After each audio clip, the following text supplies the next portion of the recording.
तू एकरा के पकड़ के कोला होगा, एकरा के कोला होगा कि तू चाह देबू तो करदा करदा हो जाए। हाँ हो बोले हो ना भाई। हाँ तब एगो और बात कहता नहीं, हाँ कि अपना महजनुआ संगे अरे धोखा जे करी रघु नंदन हरी। सपना जी तोरा खातिर बा स्पेशल, आप गाना करती हमारे साथ कि अरे लड़की तो चाही कमरिया के पातर, लड़की तो चाही अरे कि ना धीरे मोटाया ना धीरे चाकर, लड़की तो चाही कमरिया के पातर। एक से एक गाना सब हमारा साथ करत ताड़ी आ जाके जो मंच पे आवत ताड़ी त राजा भैया के जाके साथे सट जाताड़ी, तब इनका खातिर कहत ताड़ी हाँ कि अपना मजनुआ संगे और धोखा जे करी रघु नंदन हरी। का यार के डहकल भातार पपरी रघु नंदन हरी, यार के डहकल भातार पपरी रघु नंदन हरी। भैया भैया भैया यार के रहकर भतार पकाए पड़ी हो, ऐसे पड़े कि हमारा साथे मतलब तनी ज्यादा रहले नो। अच्छा ई दार मेहरारू है वही टाइप के बड़े। अच्छा अरे इनकर का हो भैया, आराम से रहो। सुना हां सपना जी के कई कर तू तक हम बता दे, हां तो वो इतने जे करता करता सही में हो जाएगी। का बताओ जैसे। अच्छा हम का लागो इनकरी बताओ। तू भसुर लगवा भाई, भसुर लगेगा यार, ये तो सिंपल चीज है ना। आप हमारी वाइफ है, आप अरे नहीं सुना ना क्या हो। अरे ये अपना दीदिया से कहा बोली दे हम सुन लेनी का बहुत अरे कि शादी के रतिया भइल भारी कसुरवा रे दीदिया, कि शादी के रतिया भइल भारी कसुरवा हई मरद समझ के सुतनी भैया, हई मरद समझ के सुतनी रहे भसुरवा रे।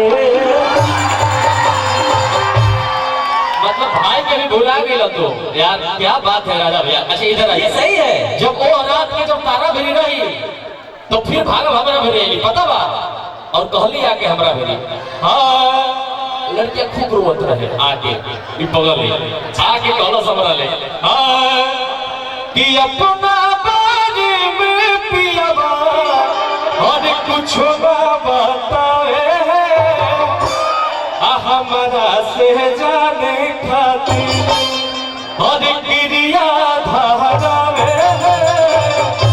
हम पूछनी काहे तना रोवताड़ू, अरे हई कजरा के धोवताड़ू, आ दुखवा के बोझा दिल में अरे कैसन ढोवताड़ू।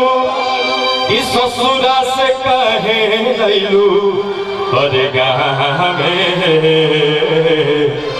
इस ससुरा से कहे लैलू गावे।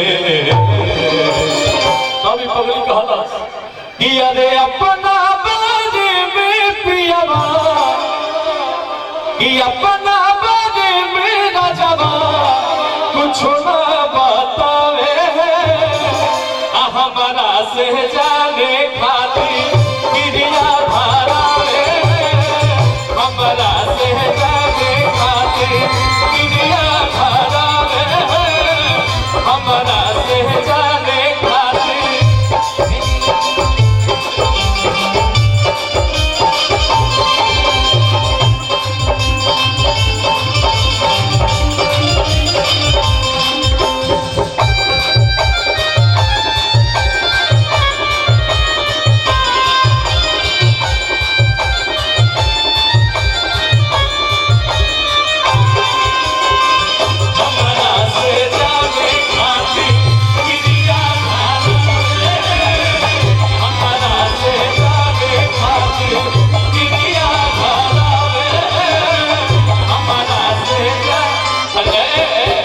आप लोग का इहो लोग के तने हम ले ले क्लास। अच्छा हाँ रुको हाँ मैंने और कि झूठ होई जिंदगी के हो जाए साजा हम मिली न कबो कुमार वाला मजा।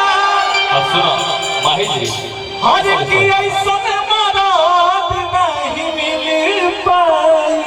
ए राजा भैया सुना तनी हम मनीषा जी के ले ले बानी ऐसे अपना साथे रखले बानी अब हमरो के बोले दे भाई। अच्छा हर की ऐसन मराद नहीं मिल पाई सब लेके भलोस कि हमके दुल्हन बना लो ना तो दोसर लेके जाई ई जवानिया के मजा कोनो दोसर उठाई। हमारा पीछे पड़ल बारे हमर जीजा जी के भाई।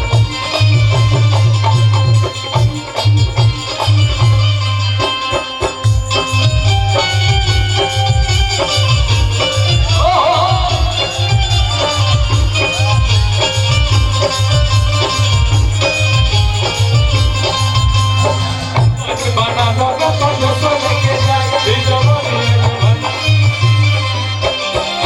तनी गाय कम रुकाए के बहुत गीत पाए भैया माफ करिया लोग जान के तनी गावा तनी इतना सारा गीत बानो रिकॉर्डिंग डांस में हां वो वाला भी का साथ है कैसे छोट अभी होली गाय रे पगला होलियो गाय भैया। हां अब गाय के कोई होली छोड़ चलबा तो होलियो गावल जी ना। हां कि नाए जीजा छुके छा छा लाई देबो रंगवा लगाई देबो। तो जोना के आप सब ढेर सारा प्यार आशीर्वाद दिल रहे पिछला साल ये होली में भी बढ़िया बढ़िया गीत लेके आए बानी जा और भी गीत लेके आ रहा बानी जा लेकिन तनी से दिमाग में हो हाँ कि हम कुआरे में गलती तो कइले बानी है ना कि हम कुआरे में गलती तो कइले बानी बाकी इधर आइए कोई गलती की है क्या? हम दोनों भाई एक साथ हम डांस कीजिए ना एक साथ।